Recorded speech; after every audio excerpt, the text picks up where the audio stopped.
Welcome to the Real Life Buyer podcast. In this podcast, you will hear interviews with business owners, entrepreneurs, thought leaders, authors, and technical specialists in their field. These professionals will hasten your development, accelerate your career, and broaden your business know-how. Now, introducing your host, Dave Barr, interviewing with a purchasing twist. Hello, and welcome to the Real Life Buyer.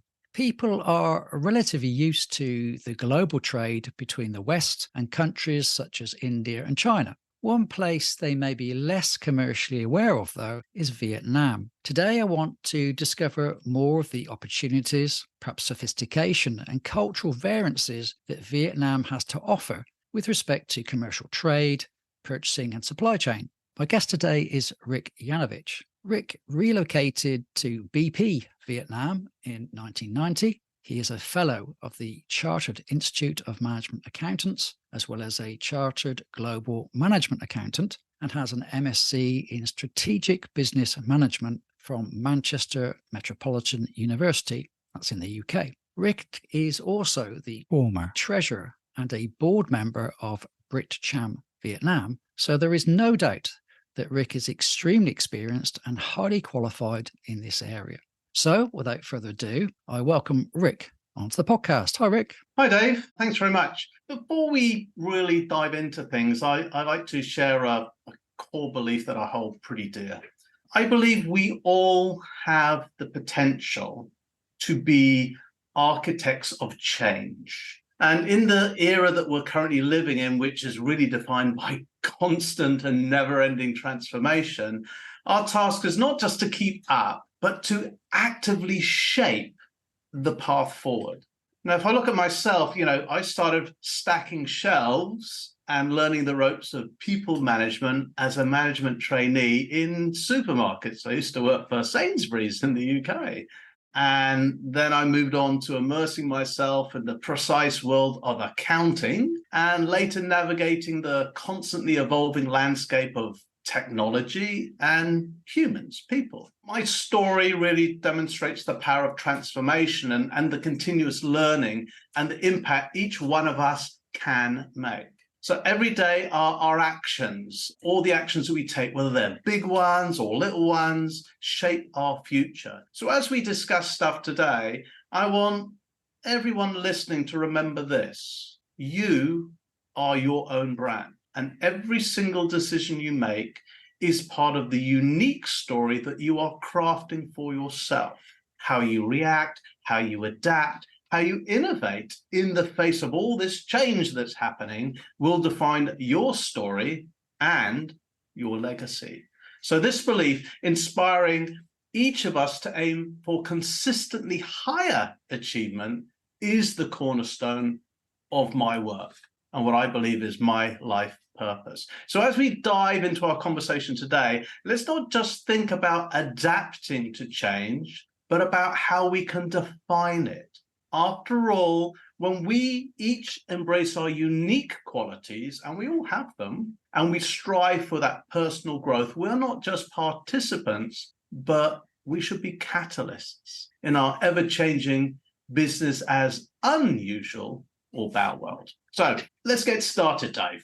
Well, thank you. That's an interesting opening there. It's certainly a thought-provoking one. So thanks for that. I shall have to reflect on that after this. But no, that's a very unique introduction. Thank you for that. Let's try and get people aware of some of your background, some key events. You're a CEO, an experienced CFO, a business coach, an author, and a speaker, just to name a few of the things that you've managed to achieve in your lifetime to date. Can you tell us a little bit more about perhaps the career, even the personal journey from starting out and studying accountancy to becoming the CEO and founder of TRG International and living in Ho Chi Minh City as well? Okay, Dave, that's a good question. As a more mature person, it can be a bit of a long story.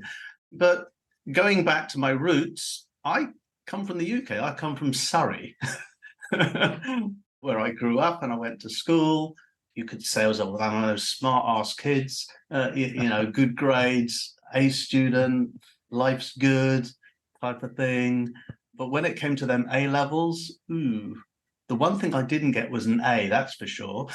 And in fact, I only scraped the B, and we won't talk about the other ones. Okay.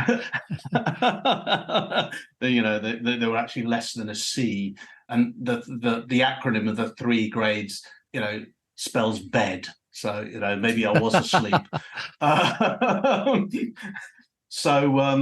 was a bit of a fall from grace. And so instead of going to any of the universities that I had applied for, I became a management trainee in Sainsbury's, in Chertsey, actually, in Surrey. And that was a bit of an eye-opener. They did teach you management, but as an 18-year-old, basically, kid, trying to manage people, probably older than your parents, was a bit daunting. And I did realize, because I was the smart kid, I'm the maths guy, that part of me, that left brain part of me, which that mathematical systems, all that kind of stuff, I thought that I hadn't been using it as the days went by doing this management trainee program. Yes, it was very, very interesting learning the ins and outs of every single department in a supermarket, but that other stuff, it wasn't there. That numerical stuff wasn't there. So for whatever reason, I don't know why, I suddenly say, I want to become an accountant. So strange enough as it might be to join a supermarket in the first place, even stranger to decide to become an accountant, but never mind. So I quit that, went to accounting school, and then went into the accounting profession.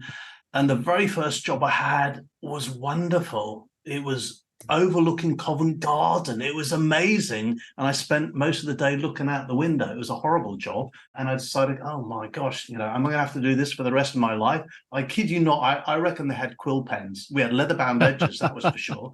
I'm giving away my age, mate, maybe. It was last century. And I am a baby boomer. Oops. And so I thought, I got to get out of this audit stuff and all the stuff that we were doing, dealing with wealthy people. I didn't actually like it. And I took another job, which was far more interesting for someone at that age of, 18, or I was 19 at the time. And that was working for a brewery. That's a lot better, right? Absolutely. So, yeah, brewery. And so it was part of Courage Breweries at the time, over in Park Royal. And that was great. It's the only job I've ever had where they encouraged you to drink beer at lunchtime.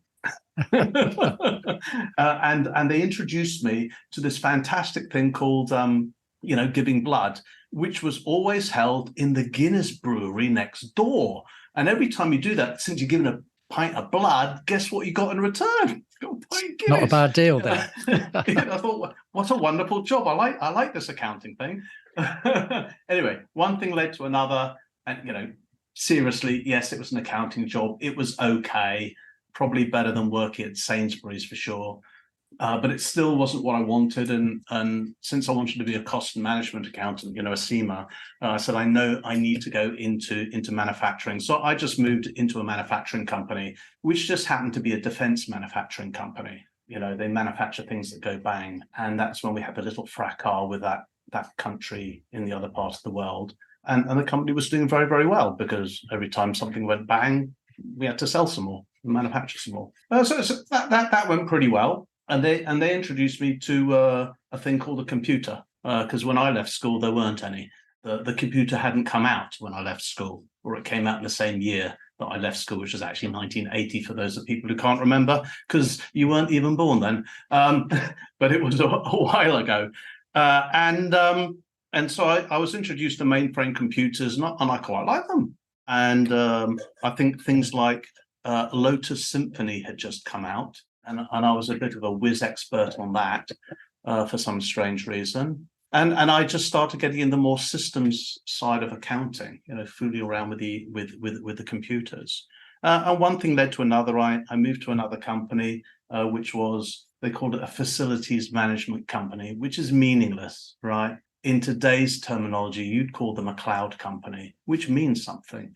So I worked for them, and I eventually ended up working for BP, the oil company, and they moved me to Vietnam. Well, actually, they didn't. They moved me to China. I arrived in China just after Tiananmen, and that's a city of 20 million people or whatever it is today. and there was nobody on the streets, understandably. And I loved the place. But one thing led to another, and before the ink was dry on my contract, I was being hauled down to Vietnam, and I really, really didn't want to go there. So I signed a 1-year contract anyway, and here I am 33 years later. I guess something has left me here. So, up until then, I've worked in all sorts of weird industries, you could say, doing all sorts of weird jobs. But as Steve Jobs said, you can't connect the dots looking forward. You can only connect the dots looking backward. All right. So looking backwards, what's that got to do with it? Well, around 1994, when the oil price was about $15, when I'd had about 5 different bosses in BP who I'd never met because they're all in London, I was told I was going to be sent back home because I've been out here for a while. And I thought, well, that's not going to be very good because I don't even know who my boss is. And the oil price is going, $15, and it was going even less than that. I mean, that's ridiculous in today's dollar, in today's, oil world. And then I found out that they had a voluntary redundancy program. So I put my hand up. Okay. And I took that and I effectively retired. That was back in 1994. And it lasted about a nanosecond because I'm a complete workaholic. And a vendor asked me, do you want to carry on doing what you're doing? Because they found out when I was hanging around. And I said, well, what's that? He says, well, you've been selling accounting systems for the last year or so. I said, I have? He says, yeah, that thing that you use at work. I go, oh, yeah, that thing. The one you mean that all my friends bought and I installed for them. You mean that thing? That's actually in use by most of the oil companies in the country, or the international ones. And so that started I started a company, and I just carried on doing it, and it'll be 30 years next year of doing that. Right. So and you must be enjoying it. Okay, well, I have to admit, I'll be honest, there are only so many accounting systems you can install. And they're all same but different. Debit's still a debit, credit's still a credit. Nothing has changed since accounting, was invented. Yes, we can be more efficient about it, and they're slicker and they're prettier and they're easier to use. And with modern technology, there's less that we have to do. I mean, going back to my early accounting days, we have, ruled paper, and, we have calculators. We didn't even have electronic calculators. We had comptrometers, if you can remember what they are. And, now the stuff we can do is absolutely incredible. So obviously we do all that as well. But again, connecting the backs, looking forward, all of those things like, hey, supermarkets. Well, guess what? We had a few supermarket customers. All the management training that I had learned back when I was a teenager, literally. Well, you need them to run a company, don't you? I work for a real estate company. Well, that's handy because we sell to real estate. I work for a manufacturing company. Well, that's handy because we sell to manufacturing. I work for an oil company. Well, that's handy. We sell to a lot of those. So every single industry that I've ever worked in, I've been able to sell to them because I actually understand the industry. So again, they might have been jobs which I thought were a bit silly at the time, but again, looking backwards, it all connects. It's all there for a reason. And I was having a conversation the other day because I have a consultant who's been looking at my branding, and they said, Rick, you have all these letters after your name, throw them away. I says, I'm not going to do that. You do realize I never went to university. So I got this massive chip on my shoulder, like I probably don't have a shoulder. Okay, so I make up for it by, I'm a lifelong learner, and I just get certificate after certificate. Yes, I do have a master's degree, but I didn't actually physically go and sit in a university for 3 years. I did that, as a part-time thing in my own time, as a distance thing. So like make it even harder for myself. But that's why they're there, and I'm not going to let it go. And when I was speaking to one of my coaches, she was reminding me that you do realize that, Rick, that all these super famous people in the world who are doing very, very well, a lot of them never ever went to university. Absolutely. So don't worry about it. But I'm still not going to let go of all them letters. Sure. So anyway, that's a very, very roundabout thing. So yes, I've been out here in Vietnam for a while.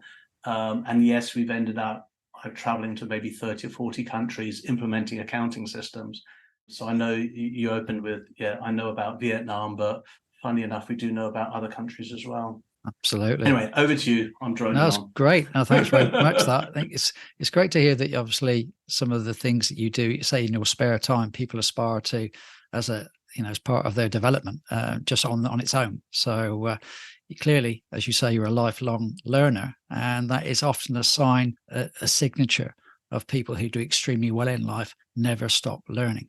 So I think you're testimony to that.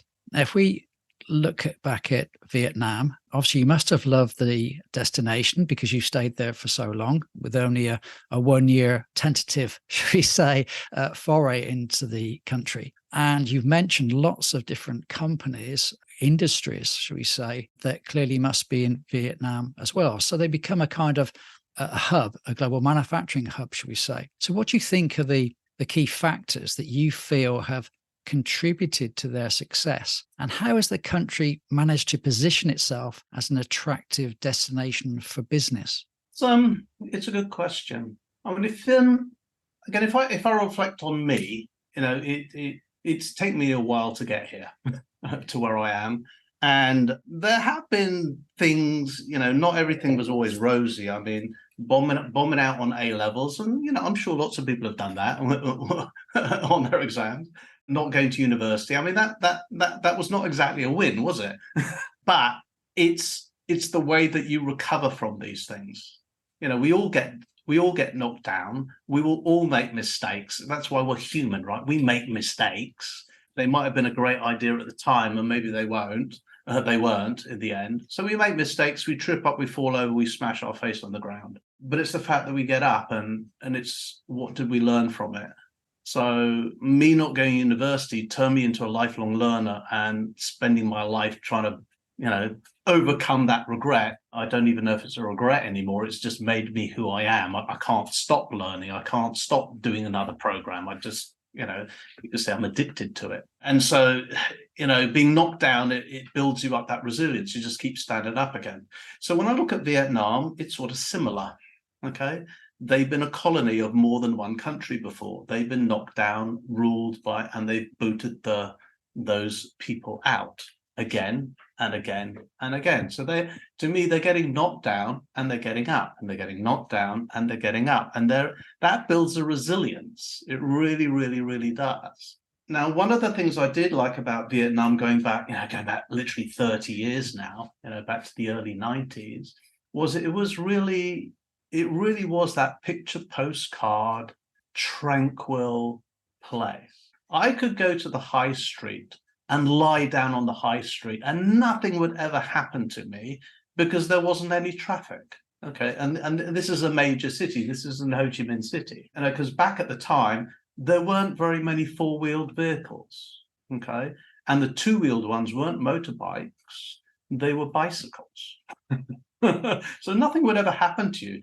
Try and do that today, and that would be suicidal, all right? Because it's like any other big bustling metropolitan city. So it's changed, and it was really fascinating for an accountant actually to be there at that time, because when we arrived in Vietnam, there weren't any foreign investment laws. There weren't any laws for foreign investors to come to the country. I came with the oil companies, which were allowed in 1988. There wasn't a tax structure. Can you believe that? No tax structure. Hooray.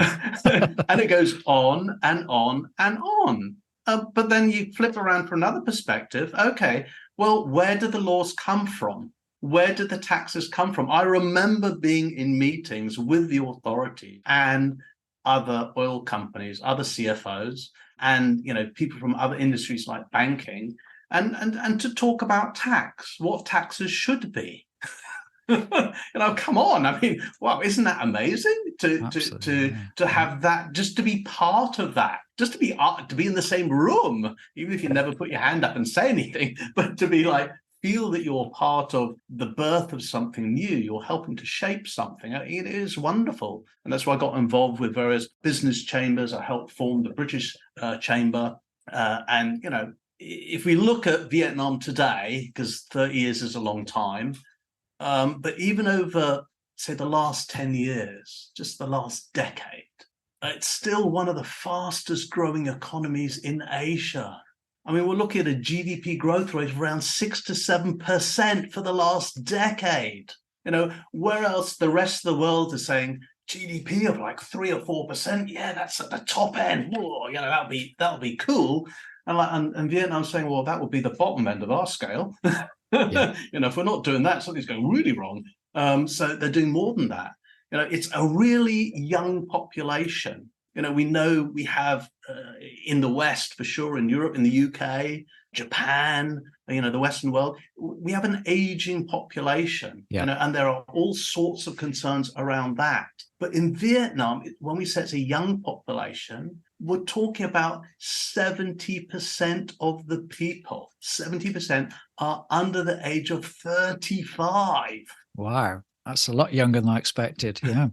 Okay, they're under the age of 35. The average age in Vietnam is just over 30, which is ridiculous. Which actually means is when I recruit graduate entries and interns, and they say, "How long have you been in Vietnam?" I say, "Longer than you," because they're all 20-something, aren't they? Yeah, really funny. Of course. Now the other thing is, where's it coming from? That they're an agrarian country, so they're agricultural country, and they're shifting. They're shifting to manufacturing and services. Okay, manufacturing is about 17% of GDP at the moment, which isn't very much. Now, going back to the workforce, we're talking about a population of 100 million people, where the average age is just over 30. So 70% of the people are under 35. It's a very young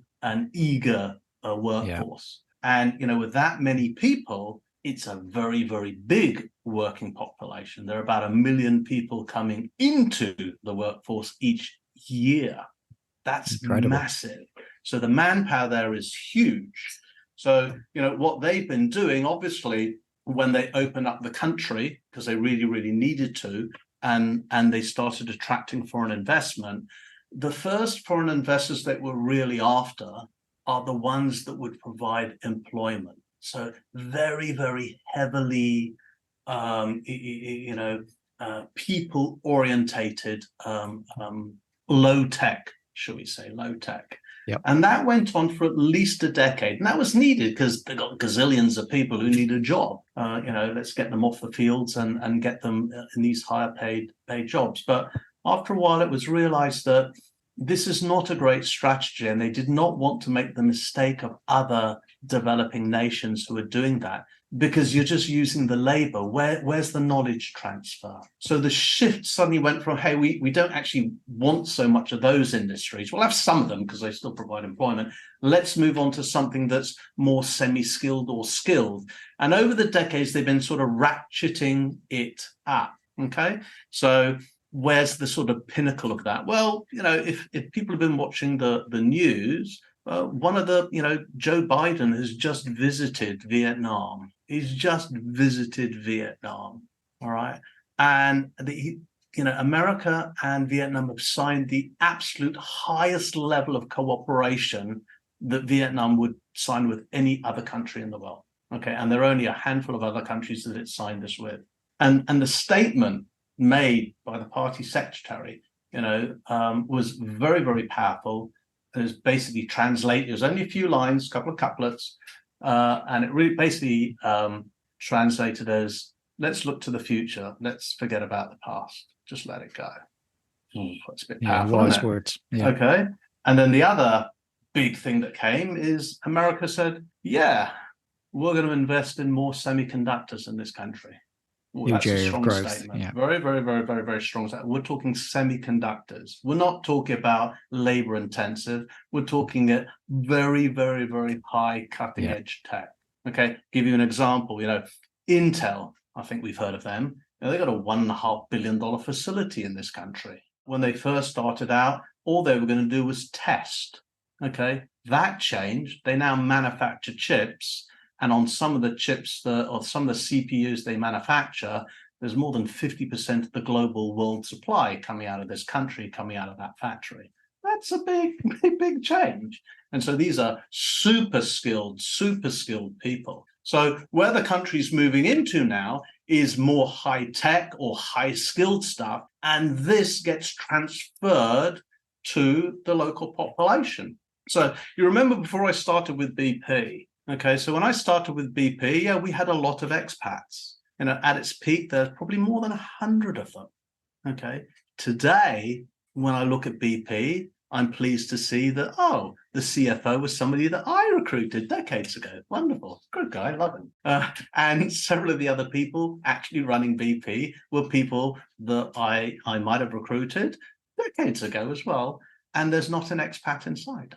Okay, it's completely localized. It's taken a few decades, but there's just an example of, hey, foreign investors come in and they enable the workforce, they enable the people, and then those people are capable of running the companies here. And I know in BP and in many other companies, those same people have worked all around the world in similar senior positions. And so this is the power of the country and where it's going. And let's not forget that huge workforce that is incredibly young. Okay. And if manufacturing is only 17% of GDP, we haven't seen anything yet. It's going to continue growing. Yeah. Yeah. So you've got a growing economy. You've got increased integration with other markets. Obviously, you've got good trading relations now. You've got new agreements being signed. You've got a thriving, young, intelligent and ambitious workforce. So quite a lot of unique opportunities for any business looking to certainly move into Vietnam and capitalize perhaps on some of that huge resource there is there. For those businesses that want to trade with Vietnam, when they're trying to find new sources of supply and people to deal with, what are perhaps the strategies or best practices that they can adopt to develop a good relationship with a supplier in Vietnam? What's different with Vietnam than perhaps other countries that they may do trade with? What's different? That's a good question. The difference could be in the price point. I guess you're not going to come here unless you want a cheap product. And yeah, cost of living and everything here is lower. So therefore, maybe the product could also be cheaper. It really depends what your strategy is. Are you trying to come over here, invest, set up a facility and manufacture here, which is taking advantage of the attractiveness of doing that here, which from a country government perspective is tax breaks. Yeah. Okay, so think tax breaks, think lower cost of a labor force, think potentially more stable power than we're experiencing in parts of the world, especially in Europe, maybe potentially cheaper power. And depending on, where you're getting your supply from, it might be closer to other components of your supply chain. Yes. Okay. And if you have if your sales market is also around ASEAN, which for those who don't know is a big market, there's 600 million people in it, which makes it rather large, is you're in the proximity of that, of course. If you're just looking for Vietnam as just a supplier, you're not going to come here. You just want to trade with it, and you want to export stuff from Vietnam and import it to another part of the world. Let's say the UK. That works as well. And the way to do that is we can leverage off the British government. Okay, literally, you can go to your local, government linked chamber of commerce in the UK.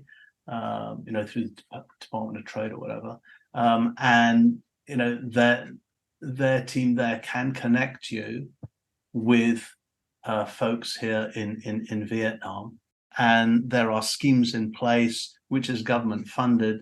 You get some limited support, some free calls, a couple of free consulting calls, and then that will open the door on who to connect to.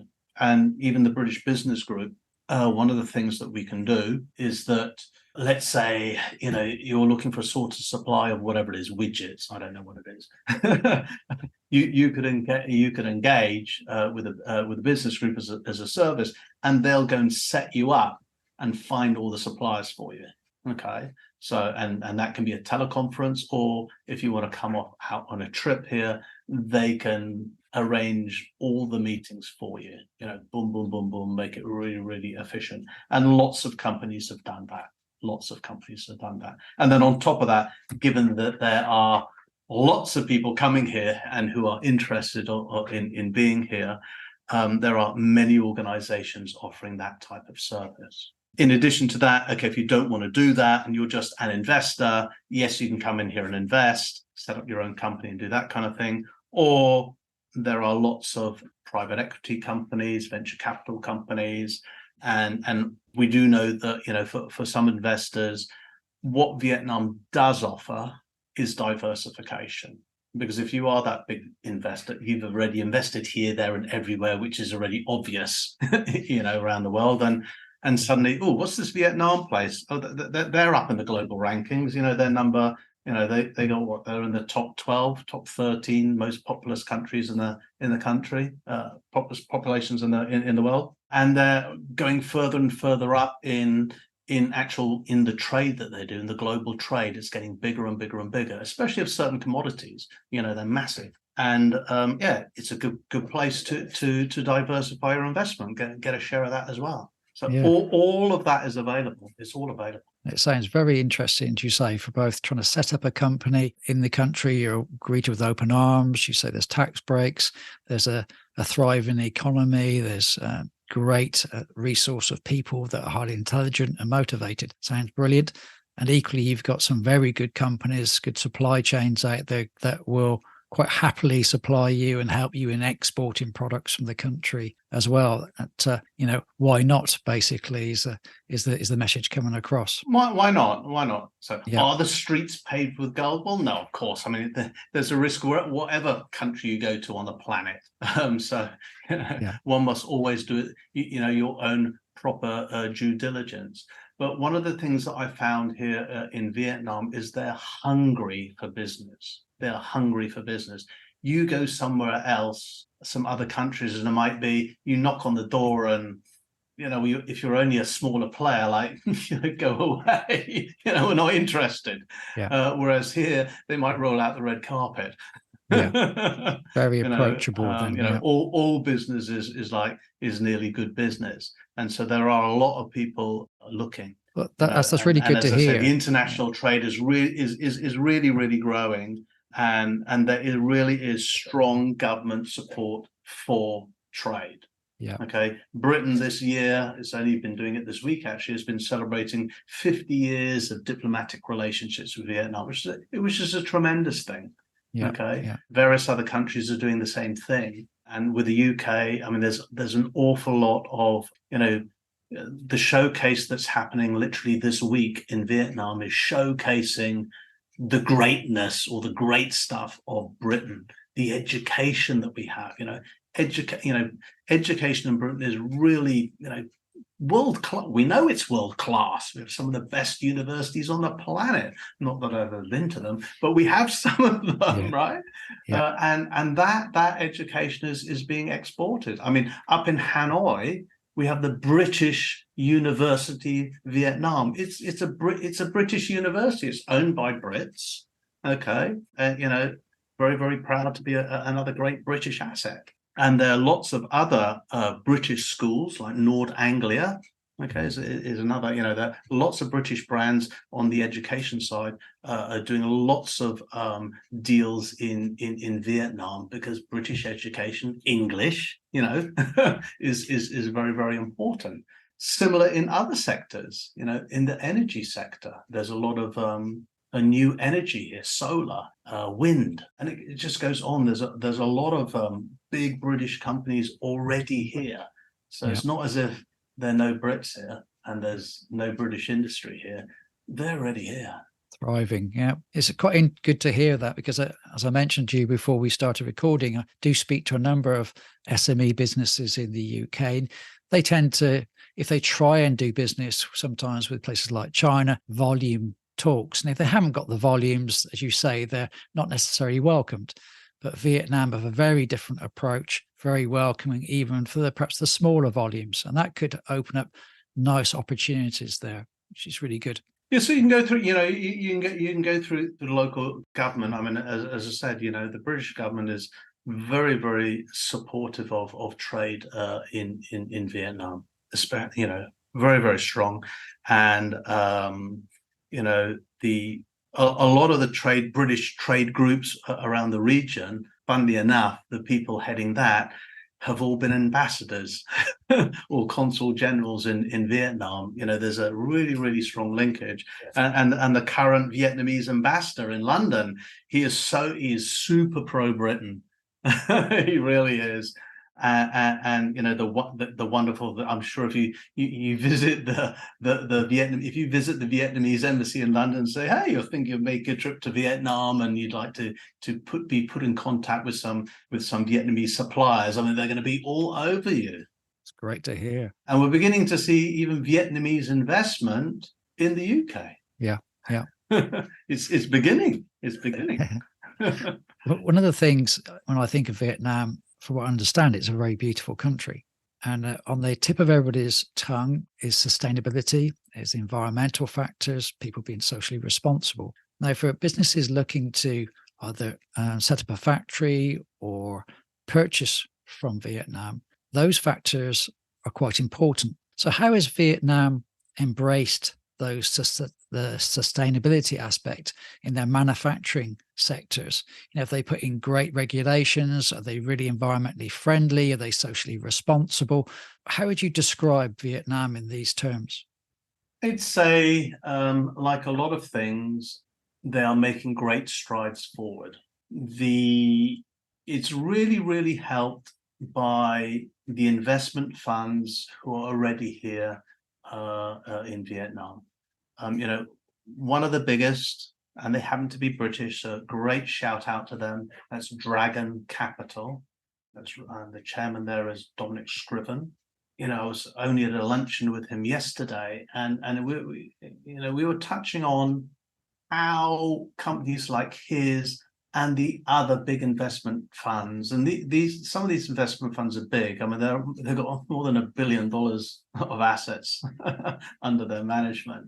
And they, in order for them to attract their investors, they need to make sure that everything done here is done well. Okay, and this is where the recommendations are made to the authorities here, whether it's a stock exchange, the government, or whoever, is that, hey, this is better governance.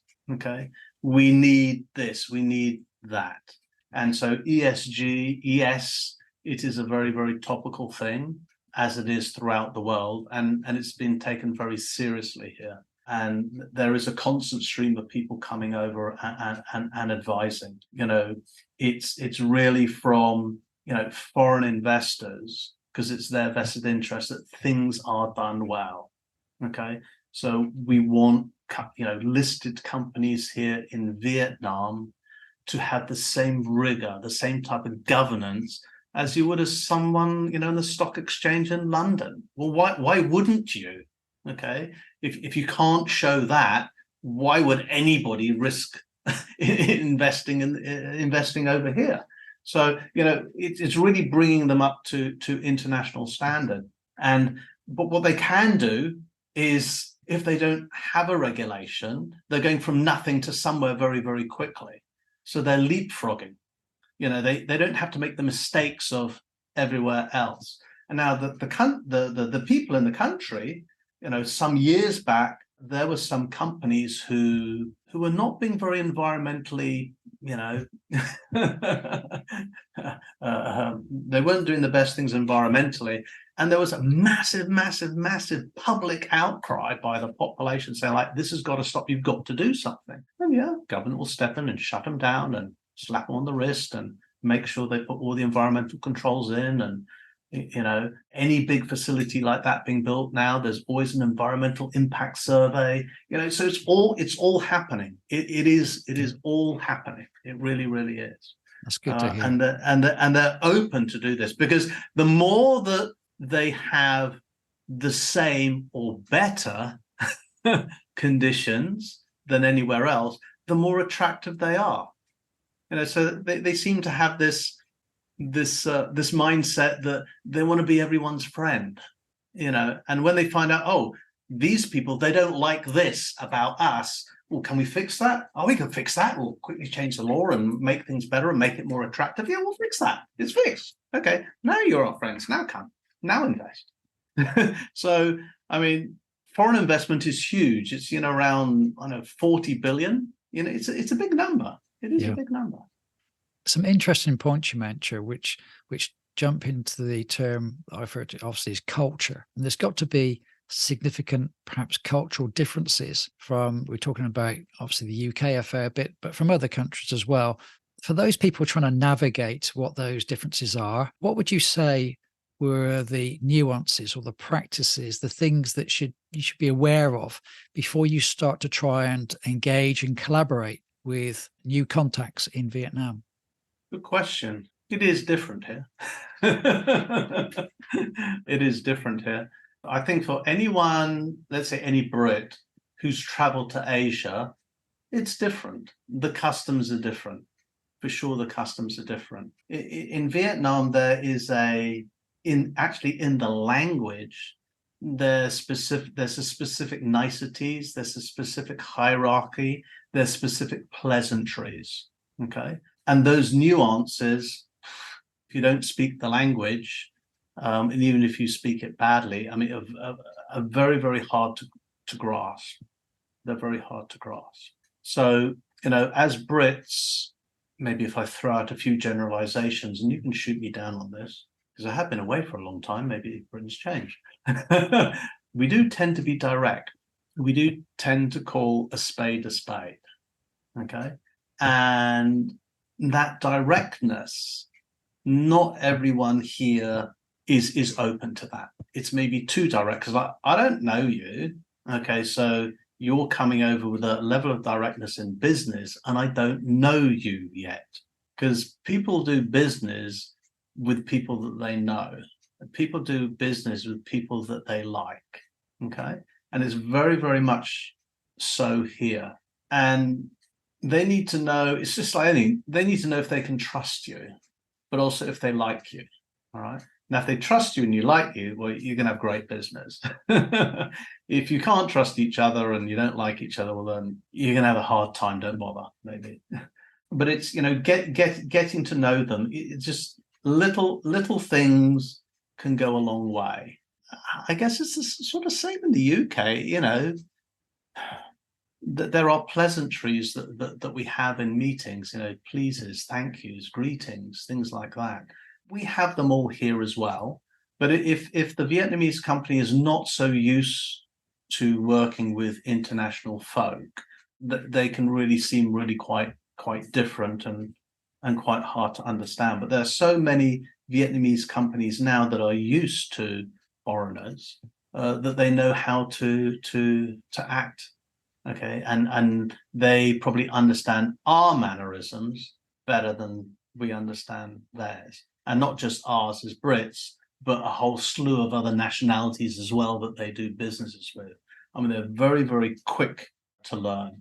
The language is important, so if their language, English language ability isn't great, then it really is best to bring an interpreter, because we can accidentally embarrass them if we don't understand them, or if they feel they can't make themselves understood.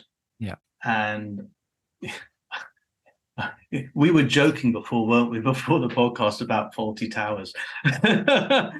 And you know what it is. I mean, there are other, again, English comedy, speaking to people who don't quite understand us. We just speak louder. Yeah. That would not be a good idea over here. It's like shouting. So it's always respectful. I usually bring an interpreter, and I'm respectful of that.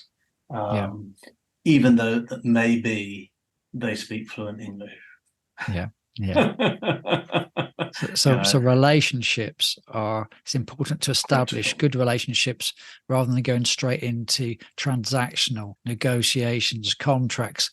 Leave that all second. Build that relationship at a personal level first. Yeah, it really is that. You got that, and you got a friend for life. Like, okay, fine, yeah, we'll do the deal. Let's go for lunch. Let's go for dinner. Let's just get to know each other and relax and have a good time. That's really good. So it's very, very friendly like that. Yeah, for sure. Yeah. Keep an eye on time. I've got another question to ask you, but before we dive into the last question, I think it's important that we share the fact that we mentioned you're an author and you have a book out or coming out soon called Business as Unusual. How to Thrive in the New Renaissance. Can you share some snippets about the book and also where people may engage with you, see your social media, etc.? Okay. Business as Unusual. Where did that come from? Well, the book was born during the pandemic, because during the pandemic, I mean, I know it was tough in the UK and elsewhere in the world, but it was tough here. It was tough here. And when I say we have lockdown, I mean, you can't leave your home. You can't go out your front door. That's a lockdown. There was a period of time when you had to have a permit, okay, and the permit would allow one person from the household to leave the household and go shopping at the supermarket. We have a separate permit for another one person to leave the household and go to the pharmacy. That's one a week for one person. If you've got a bunch of people in the household, some people don't leave it. It was tough. It was really, really tough. And during that, as things were shut down and industries like there were throughout the world were being decimated, especially anything in tourism, food and beverage.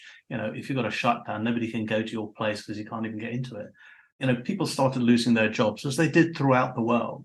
And just speaking to people, everybody was really, really worried. And some people saying, when this is over, when we get back to business as usual, it'll all be okay. Everything will go back to the way it was. This is just the new normal. Everything will be fine. And then, we'd be locked down, then we'll be open, then we'll be locked down, then we'll be open, then we'll be locked down, then we'll be open. And then there's another shock and another shock and another shock. So there's all this COVID stuff. And there are other things that have happened in the world. There's the odd war, or bit of recession here and there, inflation pretty much everywhere. There's nothing normal about this. And I was getting fed up with that. So I said, this is all unusual. This is business as unusual. And it hasn't ended. Okay. COVID was just a catalyst to make it happen and speed it all up. But as I said, we've got a war going on here and there.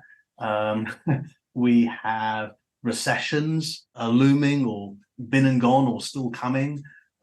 Some countries, some markets still haven't bottomed out yet. And inflation has reared its ugly head, hasn't it? And the latest curveball is technology, generative AI. Yeah. And that's also bringing some concern to people. Okay. So it's never ending. So that's why the business, I called it Business as Unusual, because business is unusual. Okay. And it is the first of a trilogy, because I've done it from a business owner's perspective or a leader's perspective. And we're all leaders, don't forget, we're all leaders. The next book is Life as Unusual, because our lives have changed. 2 years of being restricted, lockdown, or whatever you want to call it, have been told to work from home. Today, you're being asked to either, you must come back into the office like you did before. That's one extreme. The other one is, you can't come back to the office, stay at home and work from home because we got rid of the office. We saved so much money, by the way. And others are saying, well, you can come in if you want. It's hybrid. And so you've got to come in unspecified days, 1, 2, 3, 4 days, or whatever it is. So it's gone all over the place, hasn't it? So what is the way, how's this done with our lives? Some of us don't want to go back. We're quite, especially maybe, people with kids, Yeah, maybe it's been nice being home with the kids, pick them up, take them to school, be around, but still get all our work done as well. Flexible our hours. Other people say, oh no, I want to get away. I want to go back to work. We're all making our life choices. And this is where the great resignation, the great reshuffle, the great insert, whatever word you want to use, all this shuffling around is still happening, and generative AI is speeding it up in some areas as well now. And so that's where the business unusual came in, and the life is unusual, and the third book's work is unusual. And I'm doing that last because it'll probably take another year or so to find out what work really is, because it's changing. So I'm hedging the bets there and delaying that. Yeah. And so what's it got to do with the new Renaissance? That's a good one. If we think of the original Renaissance, there are original Renaissance was defined by exploration. But back then it was the exploration of new countries, new lands, and that kind of stuff. Today, the exploration is, stars, beyond the planet and, into the depths of, atoms and whatever, and depths of the ocean. So, it's still there, but it's different. It's technology. Back then, it was the printing press. Today, or the latest thing, is generative AI, which has taken the world by storm. Back then, it was challenging authority, which was the church. Today, it's challenging governments. Okay. Back then, it was embracing some of the classics, like the Stoics and the things like that. Today, it's still doing that. Stoicism is still very, very strong. And it's sort of linked to the last part of the Renaissance, of the original Renaissance, which is humanism. And today in the new Renaissance, it's human potential.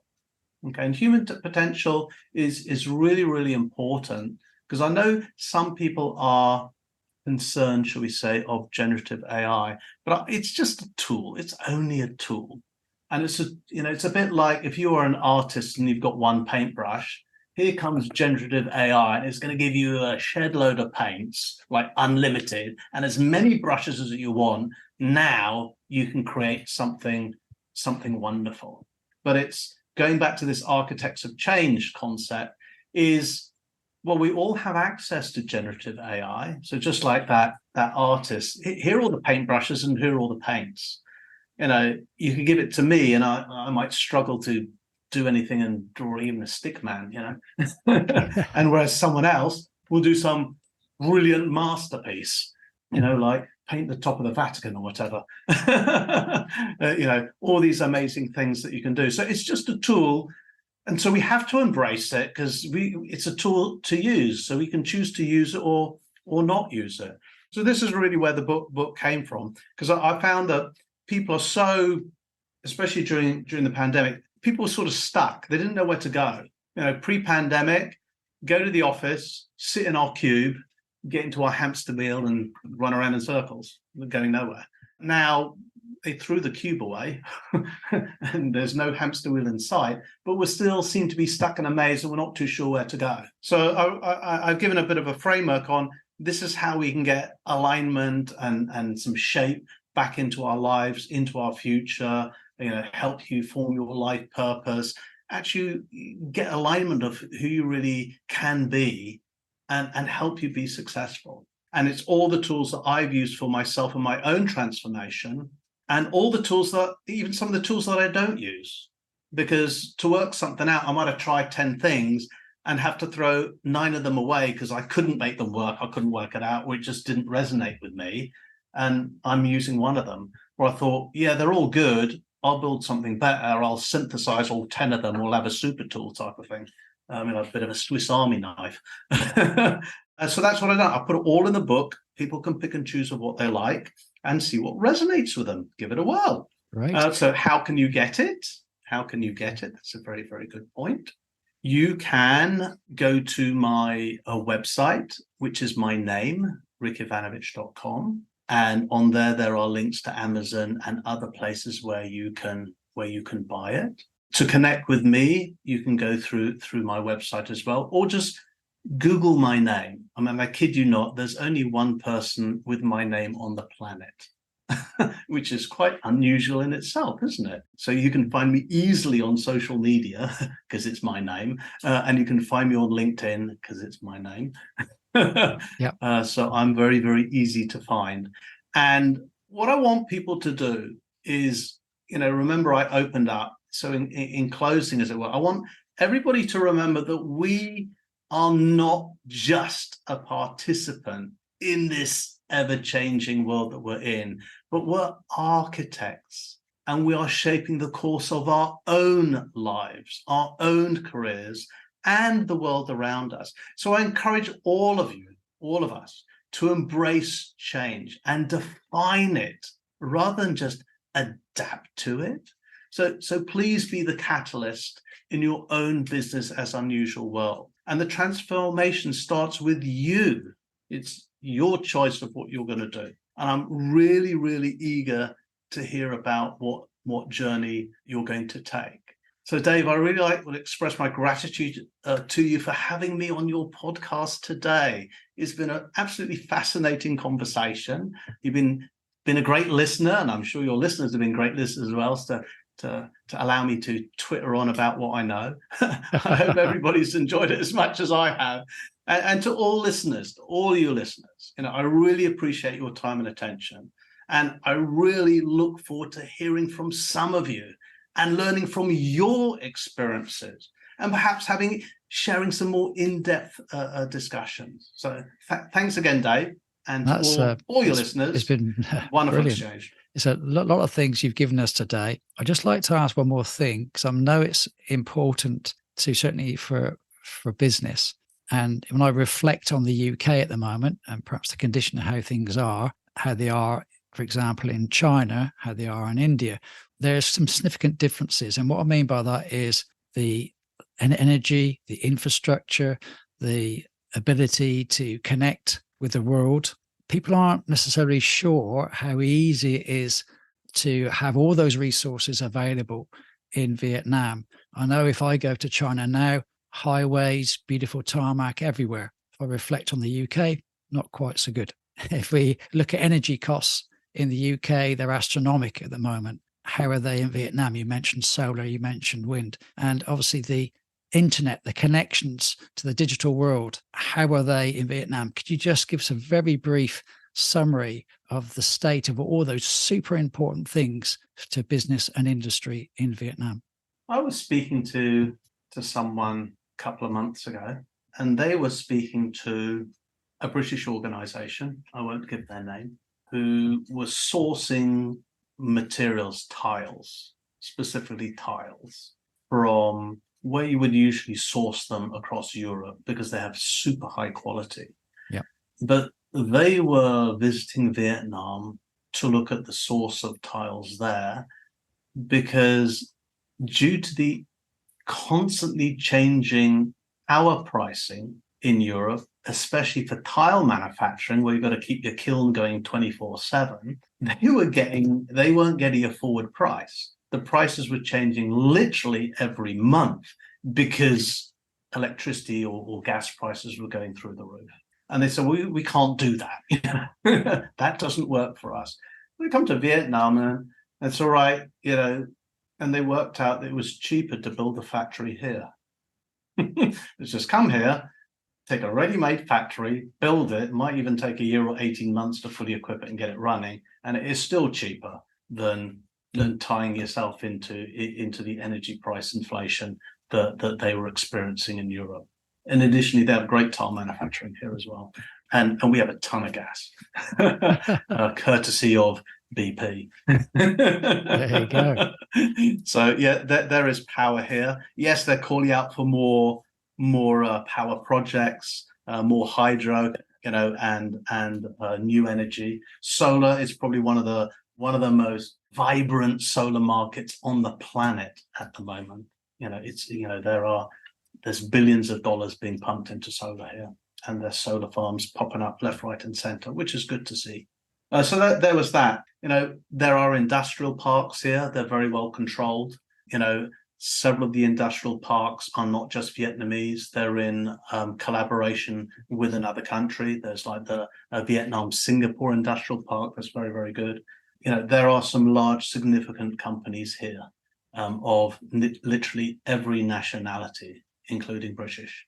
So factories can be built here. Access to labor force, well, we have a lot of labor, we have a lot of people. It really depends what skill set that you want. I'm not saying that every single skill set is available here. It's not, just like it is not available everywhere else on the planet either. So that is something that's a bit of due diligence that needs to be done. But I'd say, yeah, it's a very, very interesting market. And if you want to diversify your portfolio, if you're looking for an alternative destination and you want to be welcomed with open arms, try Vietnam. Excellent. Well, thanks very much, Rick. It's been a fascinating discussion today. I've really enjoyed it. I certainly learned a lot more about Vietnam, and so it's a fantastic place to visit, not only for business, but for pleasure as well. So absolutely. Thank you very much for your time today, Rick. Thank you, Dave. Take care. Bye. So there's another Real Life Buyer podcast. I do hope you enjoyed it and it's given you some ideas and inspiration for greater action and achievement. If you are a purchasing or a supply chain professional, business owner or director, come and join my Facebook group, the Purchasing and Supply Chain Community Hub, a safe place to engage with like-minded, friendly people. See you soon. Bye.